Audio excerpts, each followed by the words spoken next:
Why, hello. I didn't see you there. Welcome back to MTG ASMR here on Red Mage, Blue Mage. And it's time for a break from Streets of New Capenna. I said last time, I feel like for me personally, it's kind of wore out its welcome. Doesn't mean we won't be back before it rotates out, because that is still 2+ years coming. Okay, it's not that long, but we are stuck with it for the foreseeable future.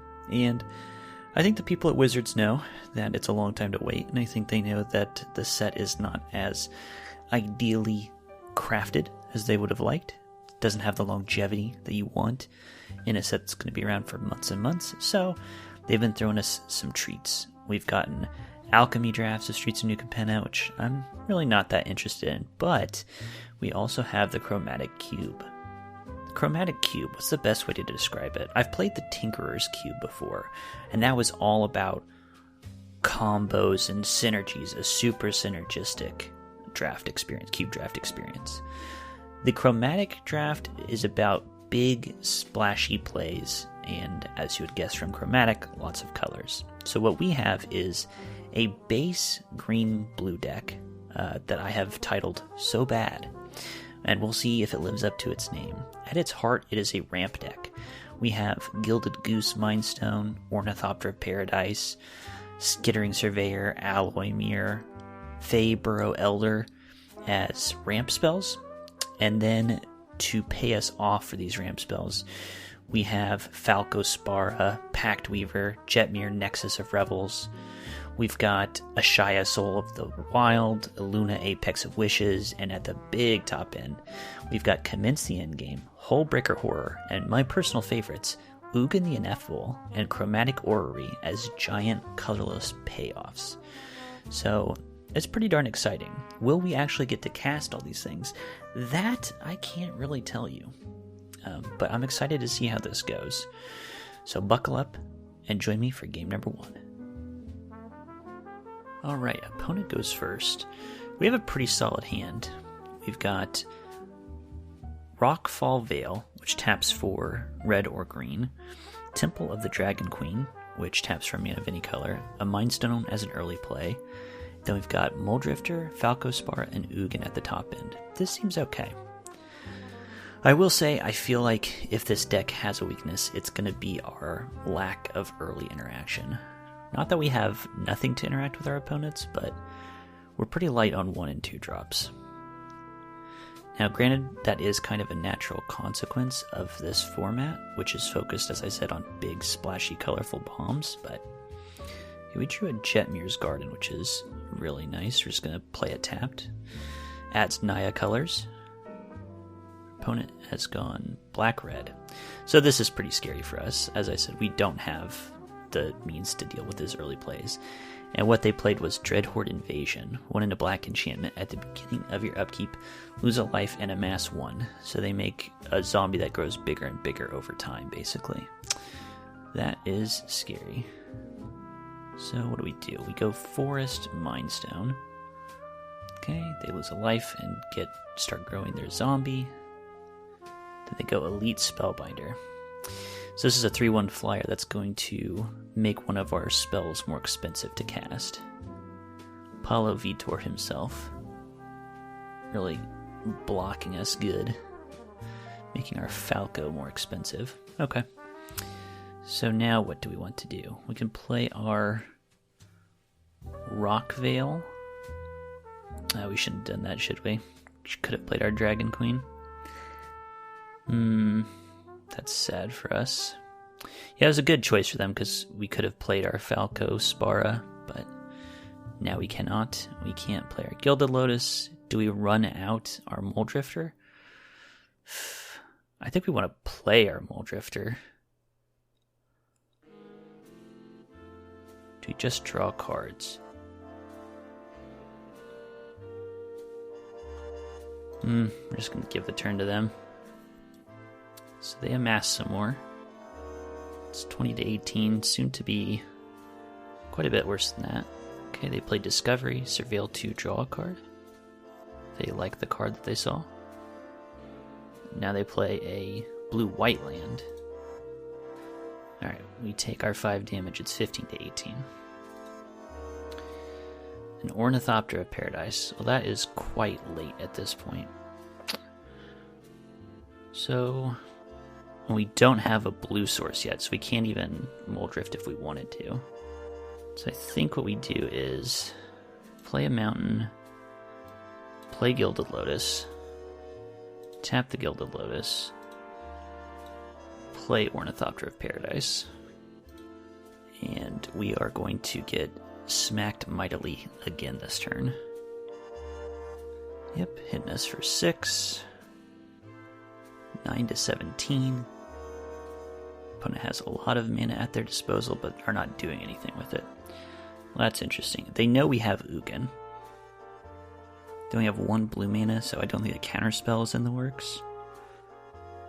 Could just cast Falco Spara, potentially. Could also just cast a Muldrifter. We have 9 mana available to us as well. But our 9 mana is not enough to do a ton of stuff. I think what we do is we just Muldrift. Oh, it's so sad not to use up our mana, though. Yeah, I think we just Muldrift, though. Draw our cards. A Gilded Goose and convince the endgame. The goose is loose, my friends.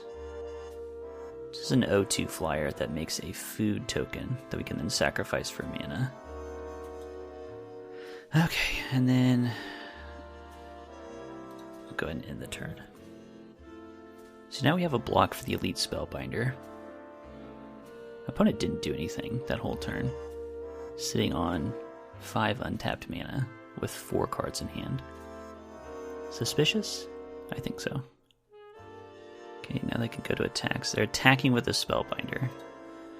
Well, we will be trading our Muldrifter for it if we can. We can. It's now 5 to 16. And now it's our turn. A Glasspool Mimic. Again, that would have been cool earlier.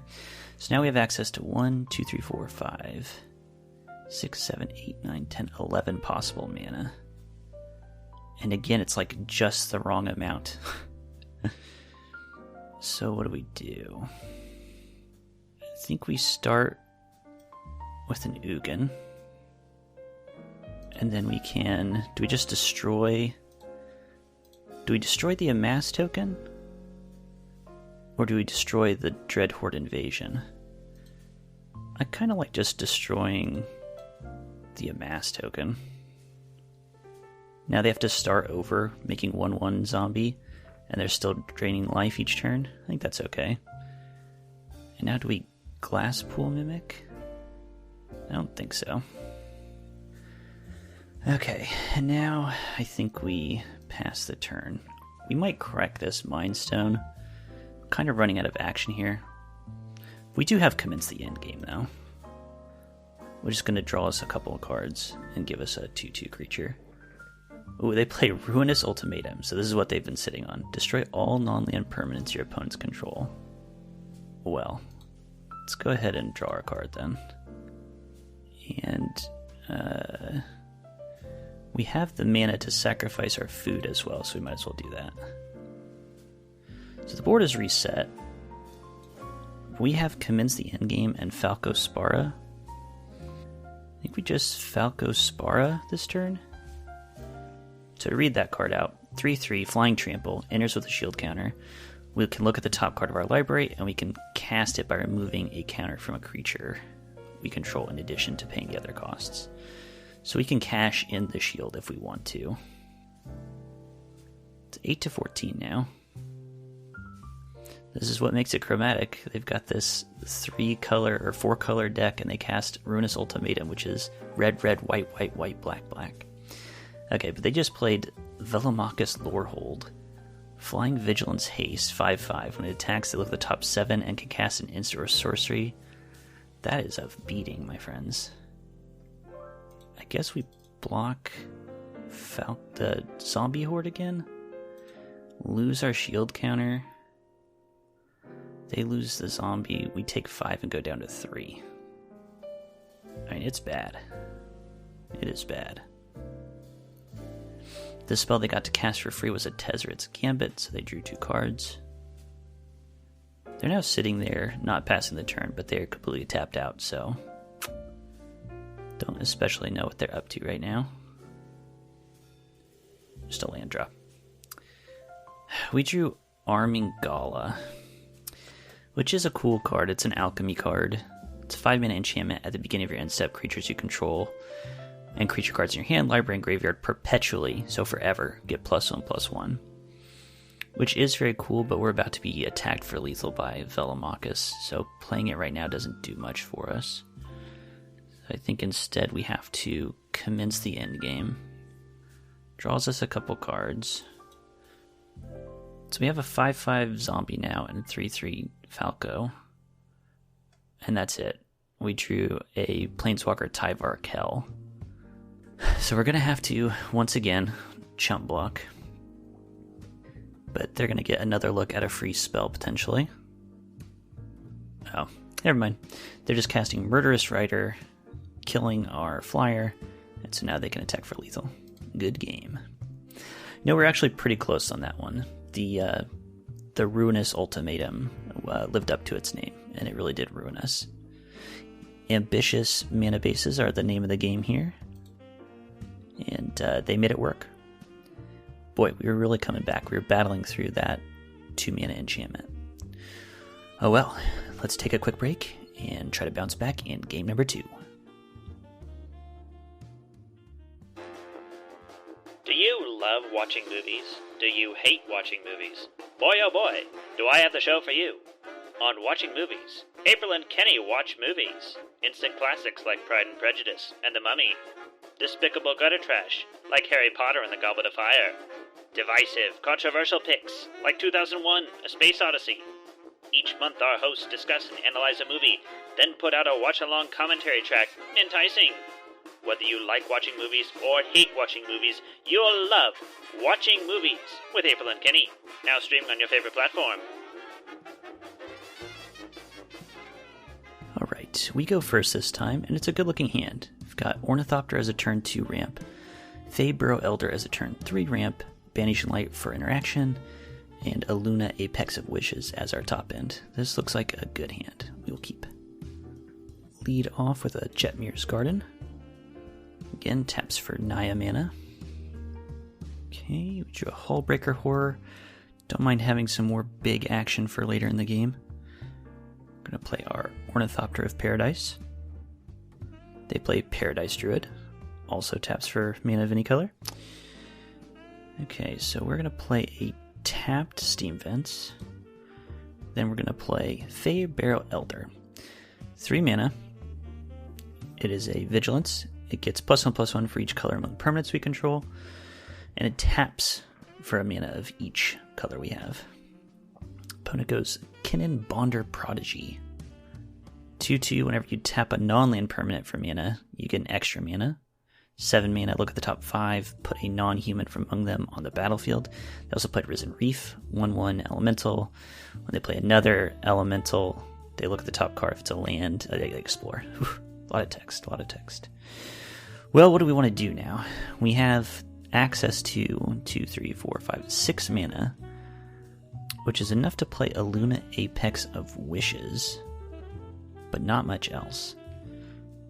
We don't have the 7 mana for Hullbreaker. We could just Glasspool Mimic this turn.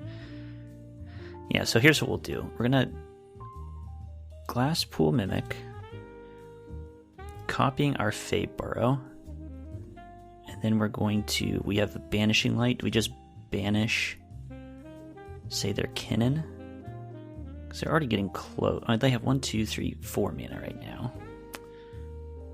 5. Because their Kinnan is making their Paradise Druid tap for more. Yeah, we're going to have to deal with him eventually. I think we just Banishing Light the Kinnan now. Tough decision there.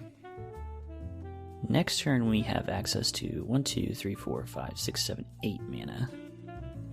They play Beanstalk Giant, and they're playing the adventure part of it first, so they're just getting a basic land. Ramp versus ramp. Who can ramp out the rampiest? I'd say both of these decks are ramping in a pretty scary fashion. They're attacking us with their Paradise Druid. Yeah, no thanks. Army Gala.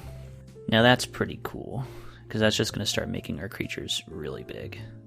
They're all tapped out. Hullbreaker Horror is the best use of our mana, but if we just land Arming Gala, things just start getting crazy really quick. Let's go to attack. Let's attack with our Feyburrow Elder, one of them. They take it, tied at 18. Now we can play Arming Gala, and now all of our creatures everywhere just got +1/+1. That's a big problem for the opponent. What a hideous purple font they've chosen to show that a creature has been perpetually modified. They play Thassa's Intervention. Look at the top X cards in your library, put up to 2 of them in your hand. Okay? So they tapped out for an expensive draw spell. Presumably they're looking for an answer of some kind. Okay, now it's our turn. Again, we have access to 8 mana. So we could play a Back Alley Gardener. Let's do that. Which is a 4/5 as lands. Whenever one or more other creatures enters the battlefield under your control, seek a land card. So now we are going to play...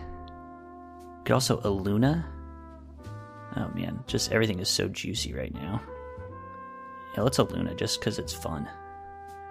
Mutate onto the Ornithopter. It mutates, and so now we get a free Skittering Surveyor, which lets us look for a basic land. And then Back Alley Gardener also gets us a basic land. And then all our creatures grow again. So now our board is disgusting. 9/9 Flying Trample Luna, 2 6/6 Feyburrow Elders, a 5/6 Back Alley Gardener, and a 3/4 Skittering Surveyor. So opponent foretold previously in Elrond's Epiphany, and now they just cast it, so they get 2 birds and an extra turn. They play Fae of Wishes. They're playing the Adventure. You may reveal a non-creature card you own from outside the game and put it in your hand. Well, this could be big. If they have some kind of sweet answer, they could do some disgusting stuff. Inscription of Insight. 4 mana. You choose one mode, but if you kick it for an extra 4 mana, you bounce 2 creatures, scry 2, draw 2, and then make an XX blue illusion. Alright, that's very big. So each of our Feyburrow Elders taps for 4 mana at this point. I bring this up because we have Hullbreaker Horror. Okay, so they did not opt to kick it. They decided to pull the trigger right now, and they returned our creatures, 2 of our creatures to hand, rather. Well, rude. It seems like they're still in a really bad spot. What happens if we just attack with our 4/4s? Start with our Back Alley Gardener. Grows our Feyburrow Elders. And then we mutate a Luna onto Skittering Surveyor. Place it over. Makes it a 9/9 again. We get to cast a free Ugin the Ineffable. And they don't really have anything that we really want to kill right now, so we just +1. So that gives us a 2/2 Spirit, which is also going to continue to grow. And now we play an Ornithopter of Paradise because it costs 0 now. And now we go to combat. Attack with our Luna. They take 9, so it's 18-9. And now our creatures once again perpetually grow. Man, this is actually bonkers. Well, they're battling back. They cast a big Hydroid Krasis, so a big Flying Trample that drew them a bunch of cards. I think they're just dead, though, because our creatures are absolutely massive at this point. We can also Hullbreaker Horror, and then just cast an Alloy Mirror, bounce their Krasis back to hand. Let's just do that. Big Hullbreaker. Alloy Mirror. Return a non-land permanent. Take your Hydroid Krasis and put it right back where it belongs. Then we go to attack with all of our stuff. which is a 7/7, a 10/10 flying trample, a 6/7, a 3/3, and a 3/5 flyer. Is there any way for them to block enough to live?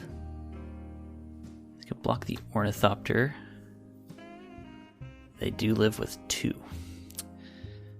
Okay. Their Fae of Wishes. Discard 2 cards to return it to their hand. Do I just kill that? I think I do. So I think one of their best routes back in is to go looking for something with it. Yeah, let's just kill that now. If we were smart, we'd have done that pre-combat and just won the game. I realize that, okay. You know what, I think it's going to be alright, though. We do have the mana to cast an Ashaya Soul of the Wind. We might as well. Let's just be ridiculous. Turn a non-land permanent. No, we won't do anything. And they scoop. Okay. I would hope so. If we can't win from that board state, we don't deserve to win, period. Well, that was exciting. That was chromatic, I would say. 1-1. Let's get into game 3. This hand looks bad. Got some pretty junky lands. Temple of Triumph Plains. A glass pool mimic that can be a tapped island. But none of this can cast anything in our hand. It's all green stuff. So, pretty easy mulligan.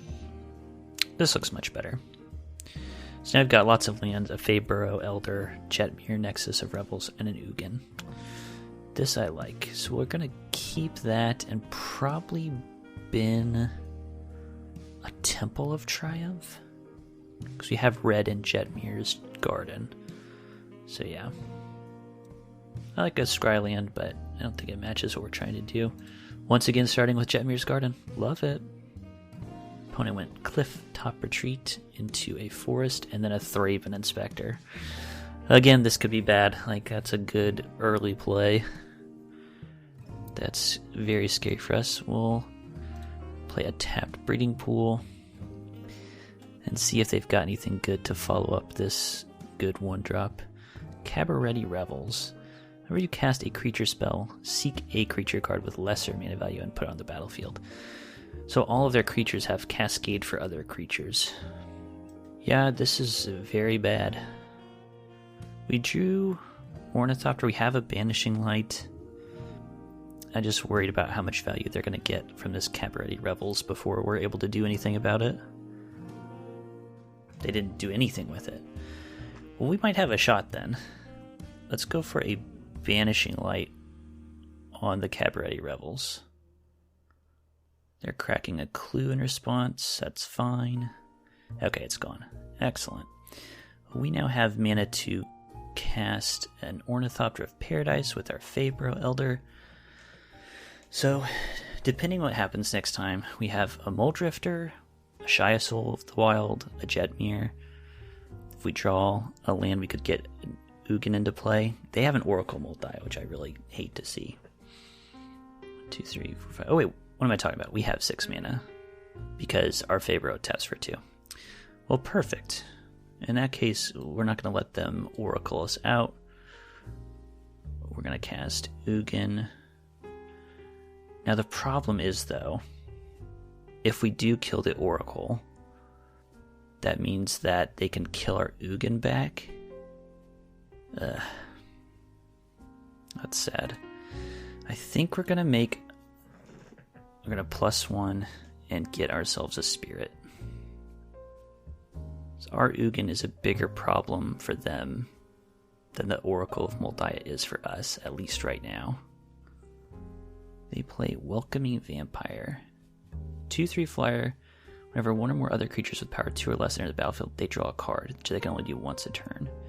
And then they initially cash in with a Captain Eberhard. 2 mana, 1/2 double strike. Spells cast from among cards you drew this turn cost 1 less to cast. Spells cast from among cards your opponents drew cost 1 more. Well, you can suck a fart out of my butt.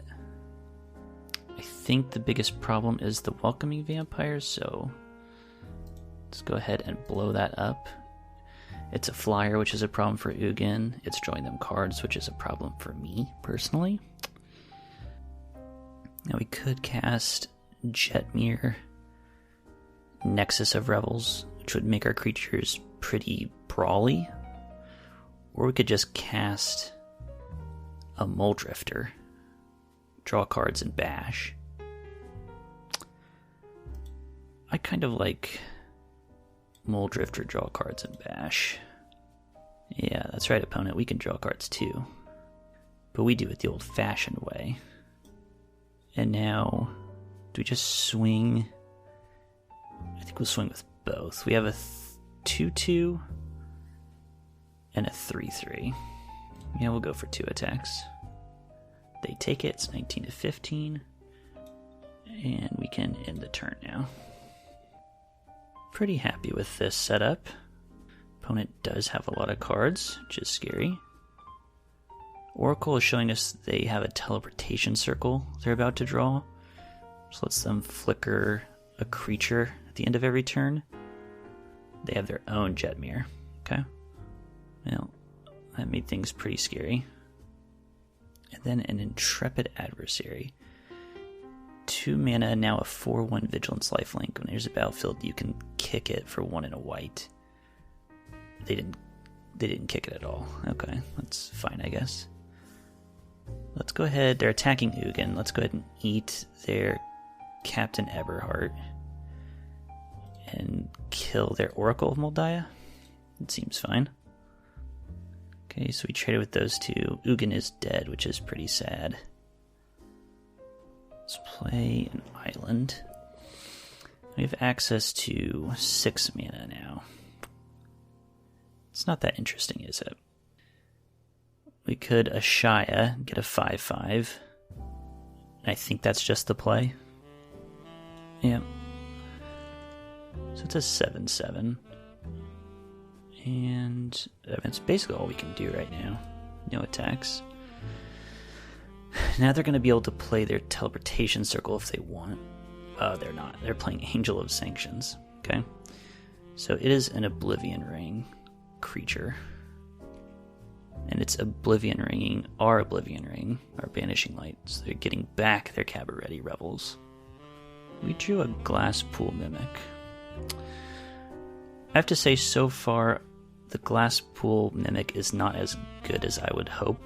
It becomes a copy of a creature you play, but this cube is just chock-a-block with legendary creatures, so there's so many opportunities where it's like, I'd love to have another Ashaya. But then you'd have 2 legends, that's no good. Let's see. I could Gilded Lotus and then not be able to cast anything else this turn. I think I Jetmir Nexus of Revels. And then do we bash with our 10/9? I don't think so. I think we're gonna... Oh, we did that backwards, huh? We're gonna play our... Back Alley Gardener. Should have done that first, but that's okay. So they have a 4/4 flyer that they can start hitting us with. So do we need to attack with our 11/10? Yeah, it would trade with 2 creatures, which is pretty good. They're not interested in that. They take 11 going to 4. Play Llanowar Visionary, which is just a mana dork, but it does cascade off of the Rebels, getting Menagerie Curator, 3/3 Vigilance Trample, adds mana for creatures. They hit us for 5 with the Angel of Sanctions. Then their Teleportation Circle lands. And what are they going to get with that? They're going to bounce their Llanowar Visionary to draw a card. Sure. Okay. Well, we can go for a Gilded Lotus. Tap it for blue. Play Glass Pool Mimic.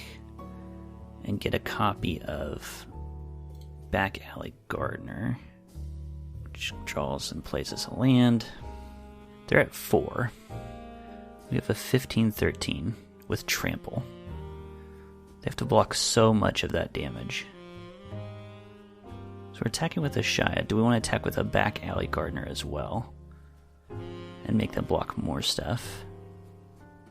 Is trading good for us? Yeah. Go ahead and attack with our 15-13 Trample Vigilance and a 5-4 Trample Vigilance. Them being at such a low life total definitely puts us in the driver's seat, and they surrender. Perfect. Jetmir battle to the death that we came out on top of. Awesome. We don't have much disruption, but it was enough to get by that time. 2-1. On to Game 4. Game 4, opponent going first. We have Plains Island Forest, a Mind Stone, Moldrifter, Armingala, and Chromatic Orrery at the top. Again, it seems like a pretty good balance of things, just missing that early interaction. We will keep it, however. Island for the opponent. We draw Tyvar Kell, which we have not got to cast yet. They played an island, we'll play an island. Play Mountain. Okay, maybe scary. We draw a Naya Back Alley Gardener, so won't be able to play that on turn 3. That's fine, though. We draw a green source next turn. We can run out Tyvar. Ooh. Now we're getting some scary stuff. Opponent went Sahili Sublime Artificer, a Planeswalker. 5 loyalty. Whenever they cast a non-creature spell, they get a 1/1 servo artifact creature. And it has -2, target artifact you control becomes a copy of another target artifact or creature you control until end of turn. That is some scary stuff. That is some scary stuff, no doubt about it. Do we need to draw cards this turn? I think maybe we do. So I'm going to play... First start by evoking a Moldrifter to draw 2 cards. Got us a Gilded Lotus. I don't know how much I care about that. Let's play our Temple of the Dragon Queen, and we're gonna get green with it. I understand we still don't have red mana available to us, but we have a Gilded Lotus and a Chromatic Orrery in hand, so not super concerned. And the Back Alley Gardener is not even like that amazing. If it were a 3-mana spell that was going to stabilize us or get us access to our tools we need to win the game, I'd be pumped for it, but... Opponent played Thassa's Intervention, made a servo, and passed. Okay, that's fine by me. We have the mana to cast Tyvar, and we have the mana to cast Armingala. Which do we want more? I think we're going to... Tyvar, zero him to make an Elf Warrior, and pass. Then next turn, we've got even more options. They played Gold Span Dragon. Okay, well, things got a lot worse. This is a 4/4 Flying Haste. When it attacks, they get a treasure. And their treasures give them 2 mana instead of just 1. They could also Sahili and turn their servo into a copy of it, which they do. So this is very bad. They get 2 mega treasures. They kill Tyvar. And they do 4 damage to us. 16-20. Well, things got a lot more difficult for us. We drew a Banishing Light, which is basically necessary at this point. So this turn we can...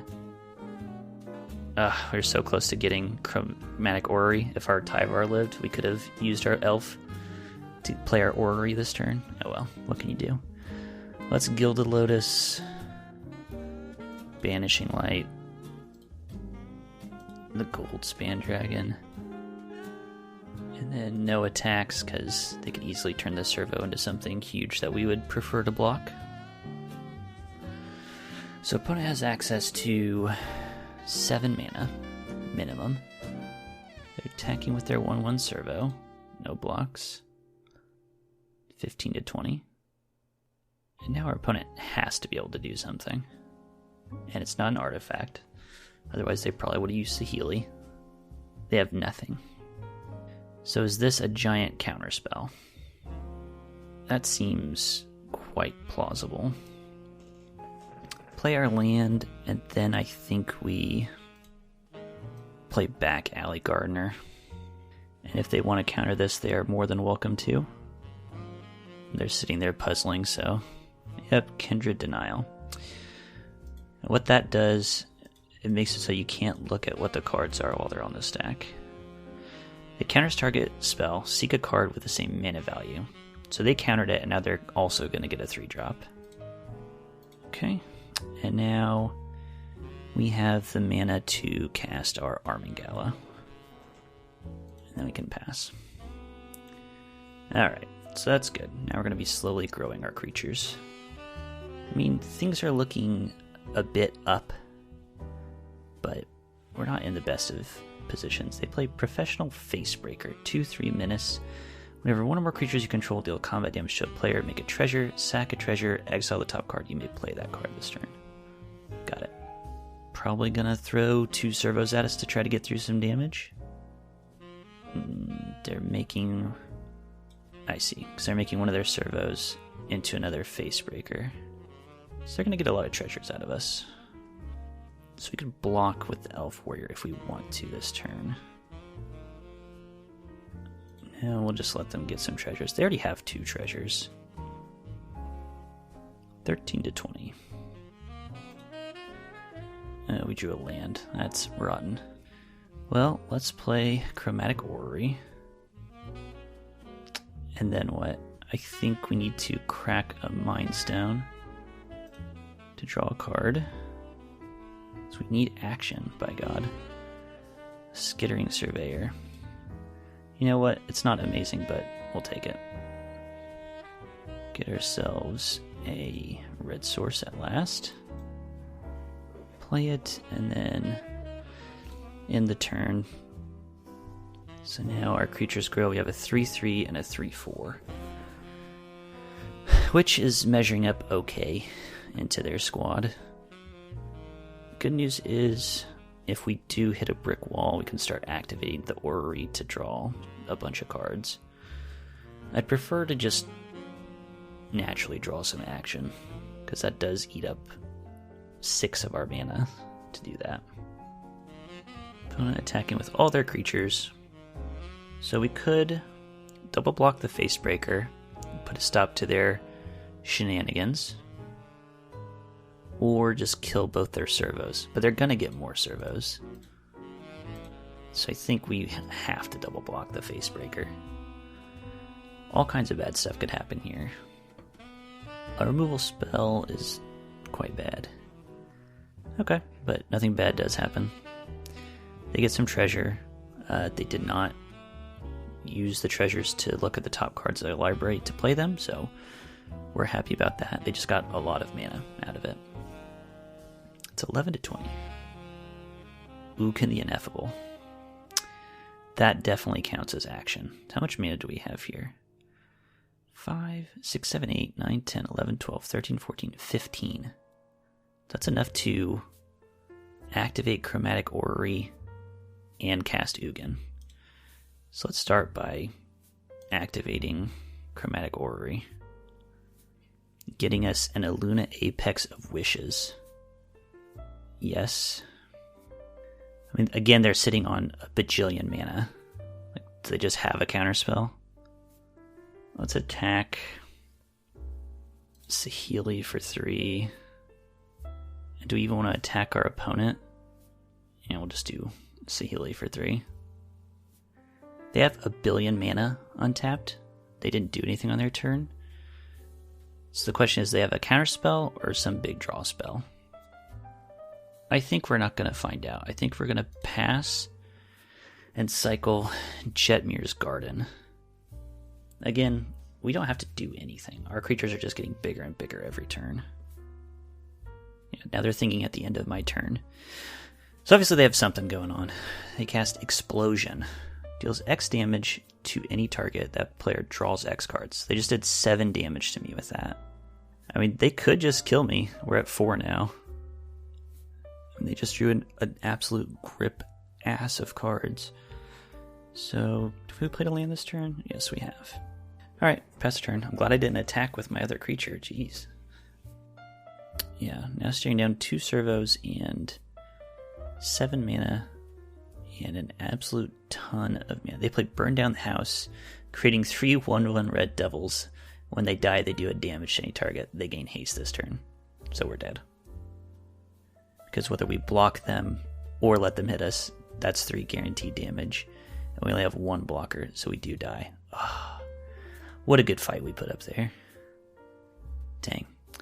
Again, it feels like we don't have enough going on early in the game to guarantee that our late game is going to cinch it for us. Well, we're 2-2. For me, it's quick break time, and for you, game number 5 is coming right up. Game number 5, and it is all to play for. If we win, our tournament continues, and if we lose, we are done. We're going to keep this hand, though, because we have ultimately 3 lands, Temple of Triumphant Plains, and a Glass Pool Mimic that can be a tapped island. We have an Alloy Mirror and a Skittering Surveyor for early plays / ramp, and then Rashmi, Eternity's Crafter, and Commence the Endgame as our bigger spells later on. This seems fine. The opponent goes first. They go Island. We draw Chromatic Orrery. Love the card, but not thrilled to see it right now. Do we want to draw this Illuna Apex of Wishes? I don't think so. I think we have enough action in hand. We'd rather just hit our land drop, so we're going to ship that to the bottom with our Scryland. Opponent goes Forest and passes. Fine by us. We drew a Jetmir's Garden. I think this is the first game we didn't play at turn 1, so we're going to have to settle for playing it on turn 2. Opponent goes Swamp and evokes a Muldrifter. Okay. I don't mind that. See, this is perfect for me. We're just both dilly-dallying here. Okay, we're going to play an Alloy Mirror. 3 mana 2/2 that taps for a mana of any color. They could definitely have a removal spell, but I think it's worth it since we need to have it untapped to give us mana eventually. They don't have anything for it, that's great. So we have 4 mana available right now. They could have some kind of counter spell, because they have 3 mana untapped. But I think it's more likely they played a tap land. I think they just don't have anything. So what do we go for here? I think we go with a Rashmi.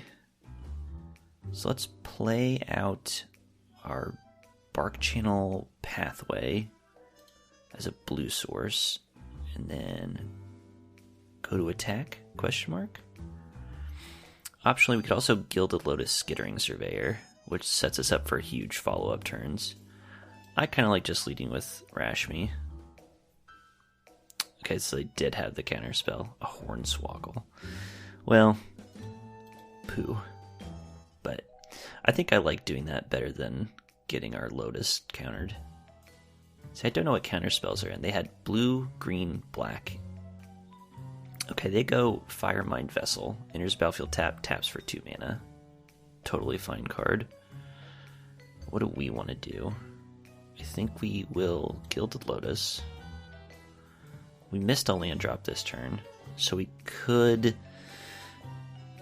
I think we just Skittering Surveyor. Yeah, I think that's an easy Skittering Surveyor. So that lets us search up a land.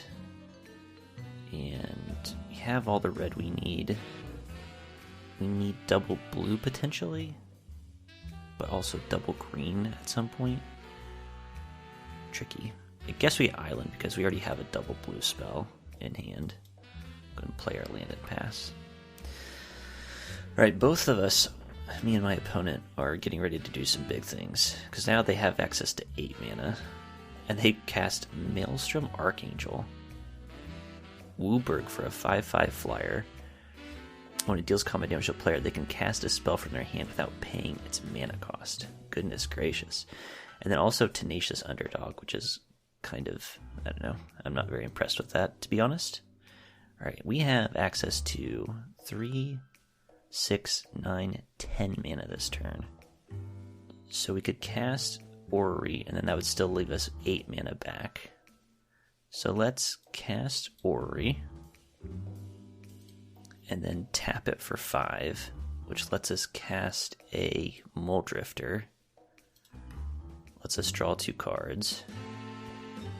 And then we can cast a Glass Pool Mimic with our remaining mana and copy Muldrifter and draw 2 more cards. That was a juicy little morsel of a turn. No attacks for us. The downside is that we drew 3 lands and an Ornithopter of Paradise. so that's not perfect. It's not ideal. Our opponent casts their own Aluna Apex of Wishes, mutating it onto Archangel. So they're going to get a free spell. And now they have a 6/6. And I think when it hits us, they still get that cast trigger, correct? There's no blocks for us. There's so much text on this card that I can't read it all. They get a Teferi Master of Time with their free spell. Yikes. This is horrifying. Well, what do we do? We've got lots of mana. We drew a Fate's Fetters, which is great, and I think we're just going to start by Fate's Fettering the Aluna. No more of that, please. We gain some life back, which is great. I think we're going to commence the endgame. I don't see any way around doing that. So we draw 2 cards, we get a 5/5 Zomboy. And now we have enough mana we could cast Aluna Apex of Wishes ourselves, which is pretty cool. So do we do that? Yeah, I mean, I don't see why not. So let's go ahead and mutate this boy onto a Mole Drifter. And then they phase out our Mole Drifter. Okay, with the Teferi. That's fine, because the Teferi now dies anyway. Because we just hit it down. I mean, we're still looking pretty good. It's a little sad our Aluna is now a 6/6. Okay, they spark doubled their Aluna. Which doesn't... Wait a minute. Oh, right, of course. Spark double makes it so it's not legendary. Oh my god, complicated. Then they cast Henrika Domnathi. 1/3 flyer at the beginning of combat on your turn. Choose one that hasn't been chosen. They chose draw a card and lose a life. Eventually it transforms into a super vampire Nighthawk. Ugh, my god. Make it stop. Well, now what? We've got so much mana. Well, we have a Hullbreaker Horror in hand. So I reckon we start with that. Cast the 7/8. And then cast a Gilded Goose, which lets us bounce something back to their hand. Let's send their Spark Double back to their hand. And then cast an Ornithopter of Paradise. And then bounce their Henrika back to their hand.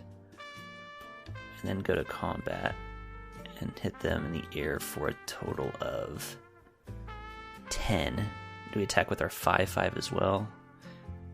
Yes, I reckon we do. So yeah, there we go. They're double blocking with their Oracle and Tenacious Underdog. That's totally fine. Trade with both of them, hit them down to 7 in the turn. And then, unless they have something absolutely massive, we're going to be able to draw a bunch of cards with Chromatic Orrery and bounce whatever they play. Yeah, them starting with Aluna is great for us. We know most of their cards in hand at this point as well. We have one unknown. Unless they have something fantastic right now. They're just recasting Henrika. That's not going to do it. And then an Ornithopter. I mean, it is another blocker. A flying blocker, importantly. Okay. They go to combat. They choose to transform Henrika, so they have a flying Death Toucher now.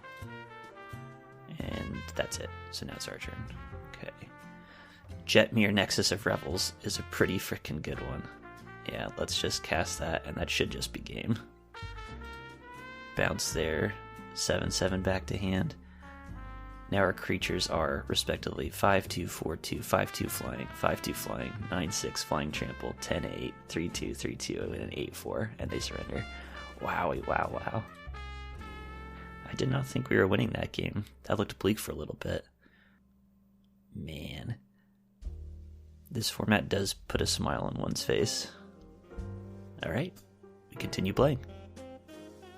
Alright, game 6. We go first, and we have a pretty good hand. 3 lands, a Fabro Elder for ramp, Rex Sage, which I think we have not seen yet, I don't think, but I think is great in this format. Then a Jetmir and a Rashmi. This looks good. This looks good. So we'd probably just start with a Temple of the Dragon Queen for blue. Blue. And there we go. Yeah, so Temple of the Dragon Queen, if you don't have a dragon, is basically just a terramorphic expanse. We drew an island, that's a little bit annoying. That's fine. You can just go for a Plains and pass. Opponent played Forest Go. Now Plains and a Menagerie Curator. Taps add 1 only for creature spells, but when they cast a creature that doesn't share a type with other creatures they control, they draw a card. That seems very good. Okay, as for us, we're going to go Rockfall Vale into Fabro Elder. I would have loved if instead they had played a 2-mana rock that we could have Rex Saged. Okay, so they go Dryad of the Elysian Grove, which is an enchantment creature, which means we can kill that. Which we will do. Currently have access to 5 mana. I think we just want to keep them off this Dryad, right? We could have up to 6 mana. It's not enough to do more than one thing, though. So we'll play a Steam Vents, tapped, Rex Sage, the Dryad, and no attacks. I mean, they still have a lot of mana at this point. 1, 2, 3, 4, 5, 6 possible mana. They play God Eternal Oketra. 3/6 double strike. When they cast a creature, they get a 4/4 zombie warrior. Well, that will probably just ruin our lives, huh? So now we have access to 1, 2, 3, 4, 5, 6 mana. I think we can cast both things. So if we go Island, and then we need to play Rashmi, and now our Fabro taps for 3 mana. Red, white, and blue. And then red, and then we can cast Jetmir. Yes. Whew. Tricky stuff. Any attacks? No attacks. I mean, we're gonna get buried under these zombies very quickly. So they cast Beast Whisperer. 4 mana, 2/3, and whenever they cast a creature, they draw a card. So to recap, when they cast a creature, they draw a card. When they cast a creature that doesn't share a type with a creature in their library, they draw a card. And when they cast a creature, they get a 4/4 zombie. We are so dead.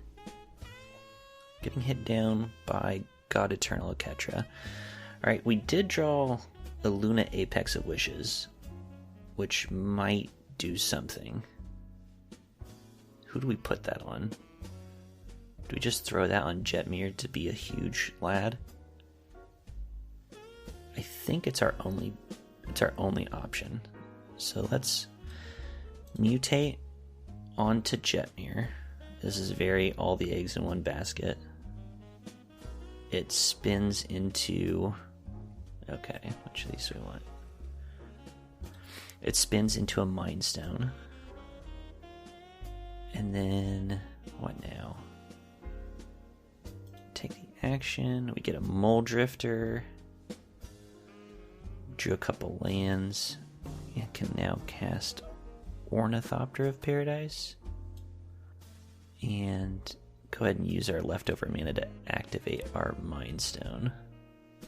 We drew a Banishing Light, and they surrender. Unbelievable. Their deck had such a ridiculous engine going. I mean, we had a good chance of coming back there and just winning with our flyers, but that was far from over. Wow. Okay. We're 4 wins. We need one more to truly be in the black. Let's see if we can get it. We go first. 3 lands, blue, blue-red, and green, plus the Glasspool Mimic. Then we have Faith's Fetters, Back Alley Gardener, and Ashaya. Is this worth keeping? We can't cast much of anything with this hand. We can't cast Faith Feathers right now. We can't cast Back Alley Gardener. We can't cast Ashaya. And we don't have any ramp. This is a mulligan. How about this one? This is better. We have the Jetmir's Garden, of course. 4 lands, we'll probably ditch one, but then Faeburrow Elder for ramp, Faith's Fetters, and Jetmir. This looks okay. So let's ditch an island? No, a forest, because we've got 2 green sources already. Okay. Opponent has Lutri the Spell Chaser in their companion zone. So I have Lutri in my sideboard, and I should just have it in my sideboard as I can't really do anything with it because I don't have a lot of spells. But to have it as a 3/2 flash that you can get sometimes is okay. Okay, so we played Jetmir's Garden, Breeding Pool. Opponent went Field of the Dead. If you never played with this, ETB is tapped, it taps for 1 colorless, and when it or another land enters the battlefield, if they have 7 or more lands, they make a 2/2 black zombie. So eventually they'll be getting some zomboids. Which is disconcerting for sure. As for us, we're going Faeburrow Elder. What set was this from? Because this card is really cool. A 3 mana that can get bigger and bigger based on the colors you have, and taps for mana based on the colors you have. Just so good in this cube. Opponent goes Inspiring Vantage, so they're Naya so far, and they use that mana to put Lutri in their hand. I actually don't care about that at all. Right now we have 6 mana. We can just play an Ugin and activate him, and there's nothing they can do about it. Yeah. We're gonna do that. We're gonna play him. We're gonna manifest. It's not really manifest, but manifest our top card. So now we have a 2/2 spirit that when it dies, we get to draw an Aluna Apex of Wishes. That's decent. Okay, they played Mythos of Nathori. Destroy target non-land permanent. Okay. That's okay. So they went 1 for 1, but not really, because we have this 2/2 that's going to die into something awesome. So now, do we want to go Jetmir? Or do we want to go Ashaya, Soul of the Wild? Both very good.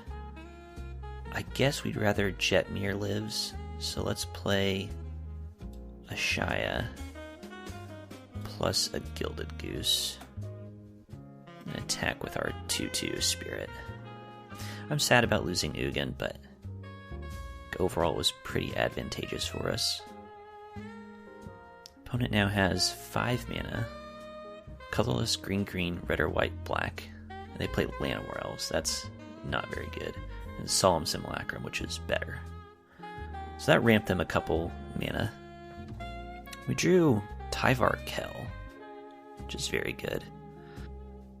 We haven't drawn land in a minute, which is a little disconcerting. I think we're supposed to just play Jetmir and start smashing them. I'm pretty sure that's correct. Okay, so they're trading Solemn for our Spirit, which is good by us because we draw a Luna. And we smash them down to 8. So they draw a card off Solemn, but we draw a Luna. And now, all of our creatures are forest and they all have vigilance. So we actually have the mana to cast Tyvar, which we will do. And we will make an elf, which is a 2/1 vigilance that taps for a black. Okay, opponent. Oh, I misread Field of the Dead, by the way. It's not 7 or more lands, period. They have to have different names. So right now, 1, 2, 3, 4. They have 5. So they're really not close to activating Field of the Dead. And to be honest, even if they were, they're really behind the 8 ball here.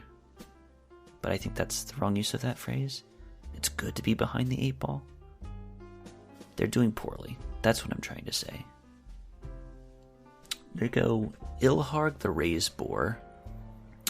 6/6 trample. When it attacks, you may put a creature from your hand on the battlefield tapped and attacking. Then it bounces to hand at the beginning of the next end step. That's fine. And they played Emergent Sequence, turning one of their lands into a 2/2 fractal. I really can't emphasize enough how little we care about that.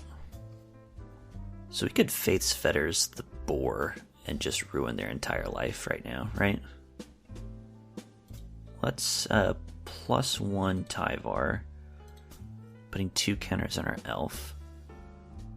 Would we rather Faith's Fetters the Ilharg? It does let us hit for a lot. We have a total of 7 mana. It's not quite enough to do everything I want, unfortunately. Oh no, we have 8. Because we also have the Faith's Fetters. Alright, so let's start by Faith's Fettering Ilharg. Go to combat. Hit them with everything. They're blocking 9 from the Ashaya. Go to damage. And they just die. Yes. Yes, this is good. Well, I'm getting more of a feel for the cube, both in playing and in the intervening break during this. I listened to the boys at Lords of Limited talk about the Chromatic Cube, and I fully agree with them. Early interaction is very important. 2-drops are very important in this cube. And when I draw my interaction, it feels like things go pretty good, and when I don't, it's very coin flippy. Alright, we're in the black. We're behind the 8 ball, as they say. And sky's the limit. Let's see if we can win some more. Okay, we go first.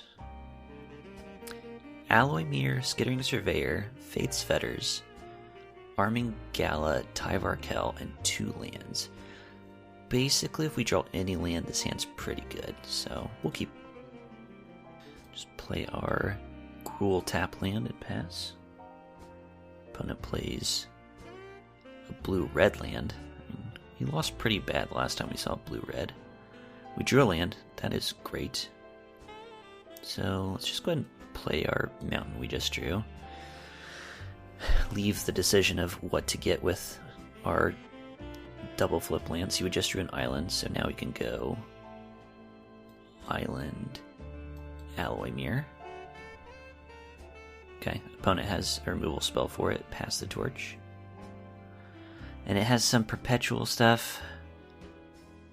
You choose a creature in their hand. Whenever this creature deals combat damage to a player, you may cast a card named Pass the Torch from your graveyard without paying its mana cost. Okay, they already used it up with Torov? Disciple? Another alchemy card? 3 mana, 3/3 haste. Whenever it attacks, conjure 4 cards named Lightning Bolt into your library, then shuffle. So they now have 4 extra copies of Lightning Bolt in their library. This sucks. Alright, I'm just going to come right out and say it. This sucks. So, what we can do here, I stupidly played the wrong land. I'm so dumb. So what I could have done is played Tyvar, make an elf, and now I've got a great blocker for this stupid Torov Disciple. But, yeah, I'm a numbskull, so I played the wrong land. So now I can't cast him. So now instead I need to either Faith's Fetters a vanilla 3/3 or just cast Skittering Surveyor. Ugh. Get our second blue source. Boy, that would have been a good play, because then we've got blockers. They play Hidetsugu Devouring Chaos. So all their creatures in hand have the torch. Wow, we are going to lose so bad to this. Drew Chromatic Orrery. Not a good card for what we're dealing with here. See, and now they've got 2 creatures coming at us. Like, this is bad. I guess we're supposed to Faith's Fetters the Hidetsugu. Gains us some life. It's 19-20, by the way.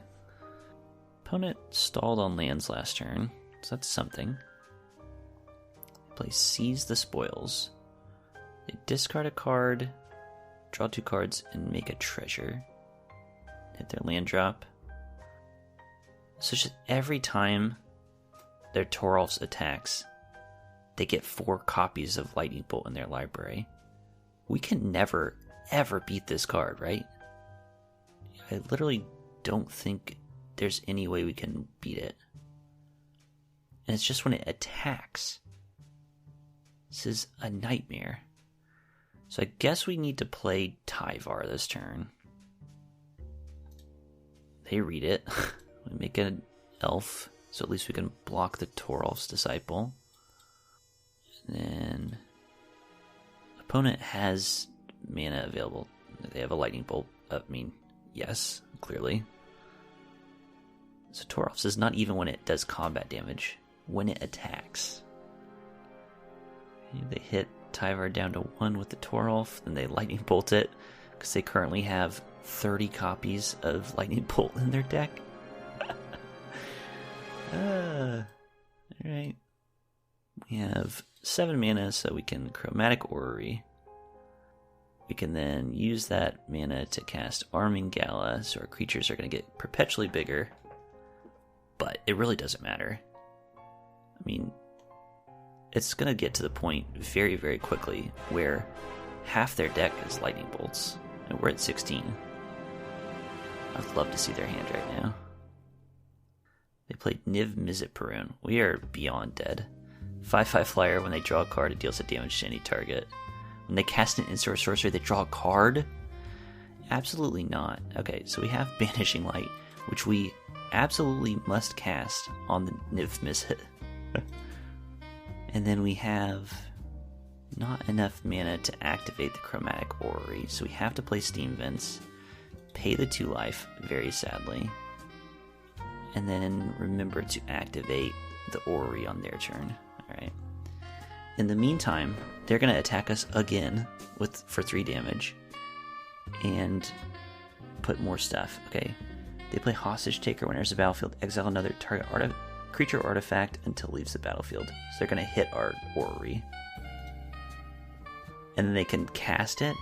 That's fucking dirty. Alright, we're going to activate it, at the very least, so we're going to draw 2 cards. Something. They hit us with a Torolf. We go down to 8. They have 3 more lightning bolts in their deck. They have 47 cards in their library right now, just to be extremely clear. So I guess now we have access to 1, 2, 3, 4, 5, 6, 7, 8 mana. I guess we're supposed to cast Rashimi Eternity's Crafter, so at least we can now block the Torolfs. And then we have 4 mana left. We can play a Gilded Goose, which is a 2/4. That's fine. And so our creatures are about to be a 5/6 and a 3/5. So we have blockers at least. Again, the problem is they have a 46 card library, most of which is lightning bolts at this point, and we're at 8. They cast lightning bolt on our Gilded Goose, and presumably they have another. I think that was a very bad use of lightning bolts, because we're at 8. They could have taken us down to 2, and now they pass and do nothing. Alright, so this could be good. This could be where it's at. So we can cast a Luna for its Mutate, which will let us Cascade and then make Rashimi big, and then it might get us a ton of spells. I think that has to be the play. So let's cast a Luna, mutate it onto Rashimi. A Temple of Triumph. I mean, I guess I'm glad we drew it, but... Okay, now a Luna mutates onto it.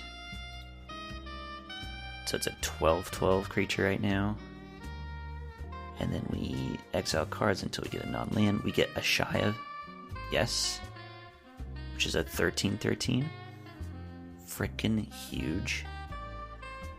Now we can cast Temple of Triumph. Play it. Scry 1 and Ornithopter of Paradise.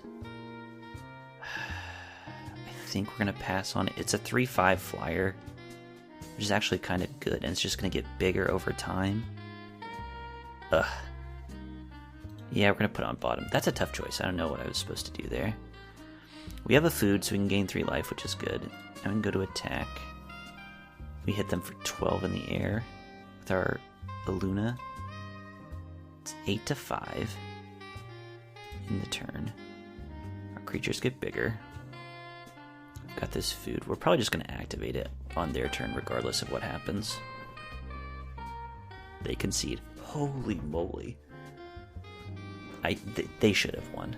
I feel like they absolutely should have won. They spent those 2 lightning bolts to kill our Gilded Goose, and that just seems totally incorrect. But you know what? We take those. Alright, very good. One more game. Do we get our 7 wins? Or do we have to settle for 6? Let's find out. Alright, final game. Tricky hand. We go first. We have Temple of the Dragon, Breeding Pool Forest, Back Alley Gardener, which I haven't loved, Rashimi, Attorney's Crafter, Armingala, very good, and Ashaya, but no ramp whatsoever. Do we trust we're going to draw into some ramp?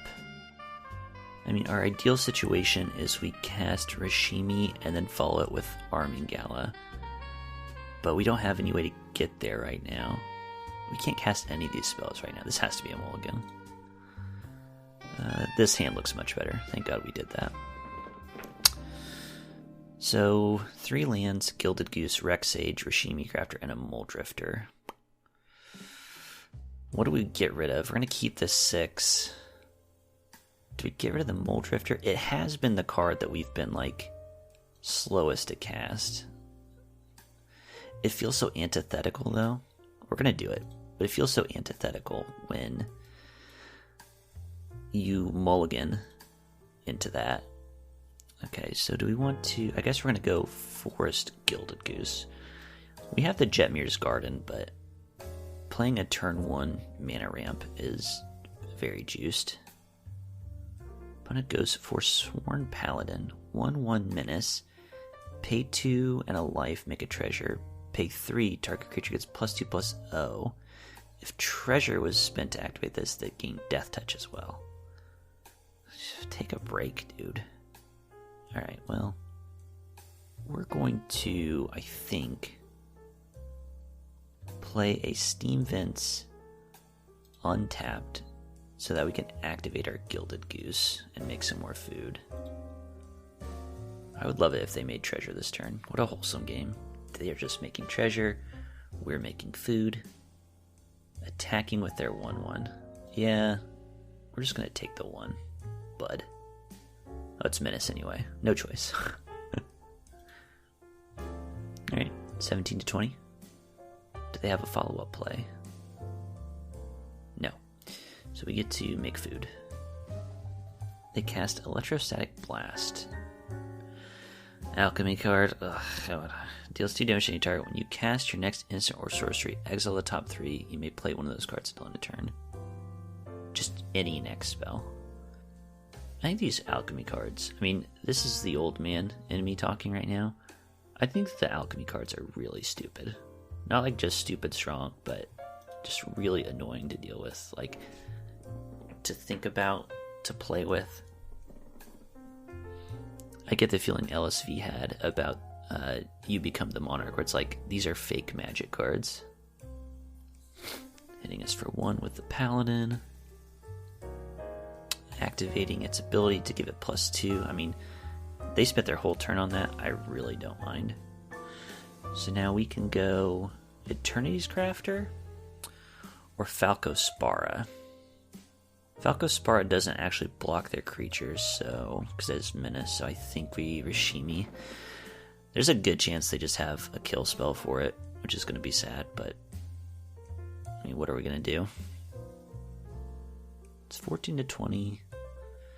Boy, if they just pump this guy again for +2, that would be great. I would choose for them to do that. It just means they're not doing anything on their turn. Cut. Deal 4 damage to target creature. Yeah, I mean, we kind of saw that coming, didn't we? And then they cast a Blood Artist and hit us down to 13. You know, all things considered, not really that upsetting. So now what? You can play a land and then have it tapped and then play Falco Spara. 3/3 shield, flying trample. Look at the top card, which we're drawing a glass pool mimic. Puke. So one thing to keep in mind here, they cast Cut, and now they have ribbons in their graveyard, which they can basically flash back for X black. Each opponent loses X life, so we are on a real clock. Then they cast an enchantment creature finally that we can kill, which we will do with our Rex Sage. Not even going to read what it does. They do drain us for one with the Blood Fartist. And then, do we hit them or we leave back blockers to stop their Paladin? I guess we need to stop the bleeding, don't we? We're not in a position where we're threatening their life total, so I think we leave it back. They play Combustible Gearhulk, 6 mana, 6/6 first strike. When ETBs target opponent may have you draw 3 cards. If they don't, they mill 3 cards. Then we are dealt damage equal to the total mana of those cards. That is disgusting.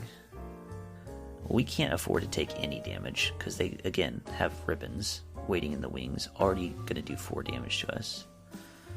So resolve, have opponent targeting you, draw 3 cards. Yes, please. Go to attackers. Okay. They don't have anything else. So we're going to go ahead and sacrifice a food to gain some life. Thank God. It's 14 to 21. Draw our Chromatic Orrery. Not excited about that. I am excited to cast a Glasspool Mimic, copying a Rex Sage, destroying Combustible Gearhulk, because it is an artifact creature. So, suck on that. And then we'll attack with our 3/3 flyer. 13 to 19. I mean, it's something, guys. I don't know what to tell you. Okay, opponent cast Sedgemoor Witch. 3 mana, 3/2 menace. Ward, pay 3 life. Gross. When you cast or copy an instant or sorcery, make a 1/1 pest, so that when it dies you gain a life. All these menace creatures are kind of effing my steez. They're taking the piss, you know what I mean? Opponent's deck is good. We're getting beaten up. They're attacking with the Forsworn Paladin. Yeah, I mean, we're going to block. I mean, this is sad, because, I mean, we're killing the Forsworn Paladin. They're presumably going to pump it so they can kill both our creatures. Just do it. I know you're going to. Yep, they pump it, so it's going to just trade for both of ours. 3 creatures are dying, so we're going to lose 3 more life. Resolve all those. 10 to 22. Alright, well, sacrifice our other food, so we're back to 13. Drew a land. Awful. I mean, it gets us closer to the Orrery, but we don't have anything we're ramping towards. Our top card is an Ornithopter. Man, puke. Well, we'll play our back alley Gardener, which is not nothing. It does mean that when they attack with their Sedgemoor Witch, we can just double block and kill it. So where are they at now? 1, 2. They can do 6 damage to us with their ribbons. Yeah, never mind. We're really hosed. They killed our back alley dude. So they drain us another life, they make a pest, and now they're gonna hit us for 3 with their witch, presumably. So we're at 9, and again, they have a spell that will knock us down by 6. Draw our Ornithopter that we already knew about. We have a Plains coming up. Well, we're waiting for death at this point. I've thought that before in this draft, though. Here, the inevitability seems really strong, though. They cast Sap Vitality. Okay. So they killed our creature again. They're going to be able to attack us. We're at 8. So we're just dead, right? Presumably they see that we are just dead. They hit us down, and then they're hovering the ribbons, so presumably they see it. They could be worried about the blue mana. We have 2 blue mana available. 4 mana total, 2 of which is blue. Maybe they're like, no reason to risk it. No, they just go for ribbons and kill us. Alright. GG. Well, very successful. Last time I ventured into the cube on Arena, it was a disaster, and this time we got 6 wins. I'm quite happy, especially because didn't quite know what I was doing and didn't think this deck was going to be good. So, gotta be pleased with that. Thanks for joining me. We might do some more of this. Catch me next time. Good day.